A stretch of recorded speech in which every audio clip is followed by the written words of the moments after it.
Okay, hello, people. So I am going to do something that's a little different. I started to write a book about 2.5 years ago, and I wrote many different pieces into that book already. And recently, I've started back really trying to get into it and kind of formulate some of those pieces and figure out what I want to do with them. So this is literally just a dry read. I just want to do a dry read just to get it out there and to be vulnerable and to share what I've been actually writing. I think they're very good pieces, and I think that they tie into different phases in people's lives. And the book itself is a mashup. It is based off of the life that I've lived, but it's also very much based off of my personality, which I am a perspective person. So I like to take so many different perspectives into account. And in these pieces, you will see, hopefully, you'll be able to relate to them, but you'll see different sides. You'll see someone that you might actually feel like, hey, I know that person, like I've been that person. You might feel like in some of these pieces that that person was on the opposite side. You might feel like, dang, like did that, which one? You might not know whose side to be on, because my hope is to talk about taboo topics, talk about feelings that arise as you live life, and to give different perspectives on those feelings, and to kind of relate to different people in different ways. And sometimes it's hard to talk about it. So I'm hoping that with some of these pieces, it just lets you know that you might not be the only one that has gone through something. And just again, to be vulnerable. I wrote this 2.5 years ago, and some of the reasons that the piece really resonates is because it might not be me. Sometimes it's a friend, sometimes it's a family member or things like that that are going through something, and I'm like, hey, like I've been there before, and I think I know what you're going through.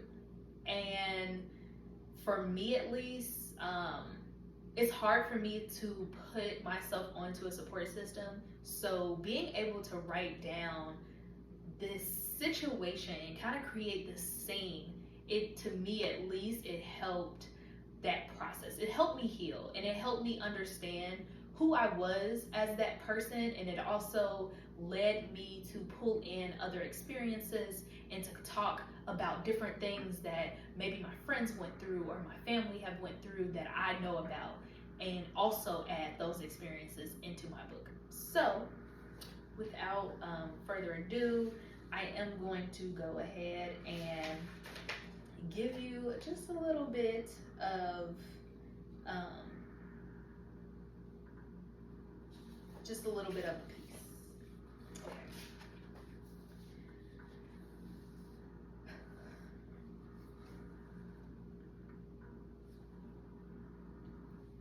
It's not easy being around you, you know. And I know I asked a lot of damn questions, but like it's not easy, and yet here we are around each other. Once again, we know that something is there, but we shouldn't. Should we? And I mean, how did we get here? I'm the type of person to observe, and I always play chess, but sometimes I don't know what team I'm on. No, this isn't the part of the book where I discuss my attraction for women either.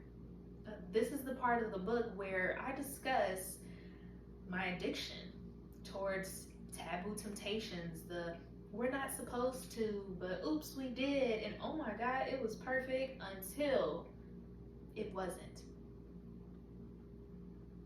When it comes to temptation, I'm not sure how many times I've been hurt compared to others, and maybe that's a good thing, but I am aware of the pattern I follow, because by now I know the way the conversation flows, and I remember the sparks that made it an act of temptation versus any of the other lustful levels. The constant thought of, You shouldn't. But the other constant thought that it's just so easy to passes through me like a possession. Of course, I tell myself that I can only do this much. And of course, I say I know that I'll never do anything past that. So, when does the line start to blur? Was it right then at the moment I made the boundary? Part of me thinks that I give myself a dare. I dare you to go fall in love with this person, or the most direct, I dare you to go have sex with them. So I end up in situations where I invite them back to my house after we were only supposed to see each other for lunch. I end up in situations where I invite them to my room to watch movies. I made the logical decision to sit on someone's face. These are real memories running through my brain right now because the start of the temptation was cute and adorable, the flirty jokes, the glances, the little touches. I told myself I would stop there. But somewhere between the dopamine levels rising and the heat between my legs, I broke that initial boundary. Please do not ask why it matters, because I have a list of whys. I could say, I'm not trying to hook up so fast. What about the fact that I'm in a relationship?